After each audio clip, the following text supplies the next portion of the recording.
सो एक तो ये आर्टिफिशियल जनरल इंटेलिजेंस है क्या, and when do we see this coming और बिकमिंग रियलिटी? सो ये जो टॉपिक इटसेल्फ है ना, ये थोड़ा सा टॉपिक जो है ये कंट्रोवर्शियल प्लस सुपरफिशियल टॉपिक है। पहले तो आर्टिफिशियल जनरल इंटेलिजेंस मेरे तरफ से, this is my personal view, जी इसका डेफिनेशन कोई जगह फिक्स नहीं है कि क्या हम लोग बोल रहे हैं कि आर्टिफिशियल जनरल इंटेलिजेंस जो बोले। अगर हम लोग बोल रहे हैं कि एक एक पर्टिकुलर इंटेलिजेंस क्या एक ह्यूमन का ज़्यादा है या एक मशीन का ज़्यादा है, तो हम लोग किस ह्यूमन की बात कर रहे हैं? एक एग्रीकल्चर में जो फार्मिंग कर रहे हैं वो फार्मर का बात कर रहे हैं, या का एक जो टॉप मोस्ट ब्यूरोक्रेट है उसके बात कर रहे हैं, या टॉप मोस्ट साइंटिस्ट है उसके बात, किसका बात कर रहे हैं हम लोग? ओके, और हम लोग जनरलाइज कर रहे हैं। ये पहला चीज़ है। सेकेंड थिंग है कि हम लोग मल्टी डायमेंशनल जो कैपेबिलिटीज है ह्यूमन का, उसके तो मतलब मैं क्या बोलना चाहता हूँ, कोई बेंचमार्क नहीं है उसका कि मल्टी डायमेंशनल जो हमारा थॉट प्रोसेस है उसके हिसाब से हम लोग मेजर कर रहे हैं कि एआई ह्यूमन के लेवल का या ह्यूमन को बीट करने वाला आ जाएगा। सुपर इंटेलिजेंस, जनरल इंटेलिजेंस के बाद सुपर इंटेलिजेंस का भी आ गया है। या हम लोग क्या बात कर रहे हैं? अगर हम स्पेसिफिक टास्क का बात कर रहे हैं तो इट इज ऑलरेडी बीटन, मतलब beat the human is not no closer to AI.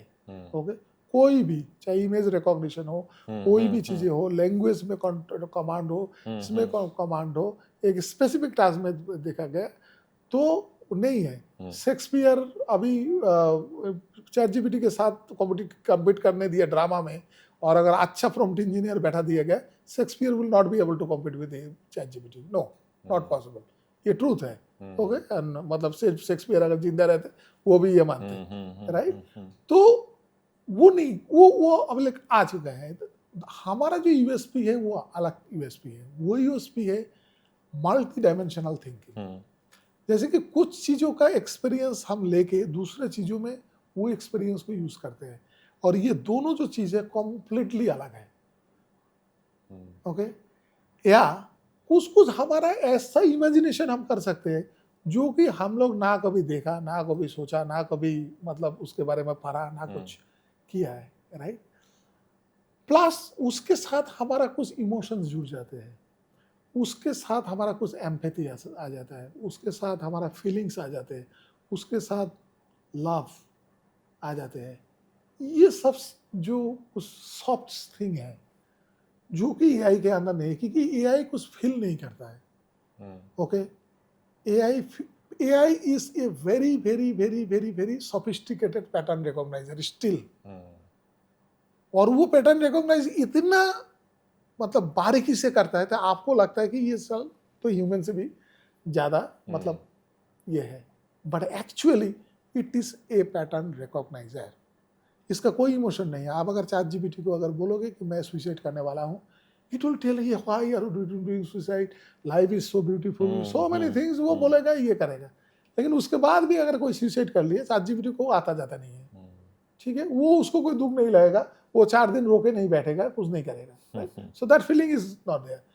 तो मेरे ख्याल से अगर हम लोग इंटेलिजेंस का खाली बात करें और जनरल मल्टी डायमेंशनल वो है, तो वो कुछ आ गया है और कुछ दिन बाद तो वो आ जाएगा। तो in that way they are correct. I mean वो इंटेलिजेंस एक्सप्लोजन जो बोलते वो हैं, है, दैट वो विल हो बी पॉसिबल। जाएगा। यस यस, वो तो फिर वो जो भी बोल रहा है, इलॉन मस्क बोल रहा है, ये बोल रहा है, I agree with all of them.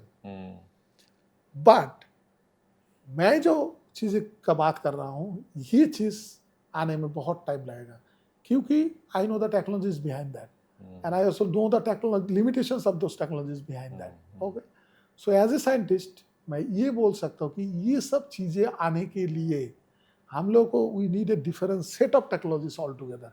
For that we require different breakthroughs or complete new inventions there. Only neural network and all other things will not be able to solve this problem.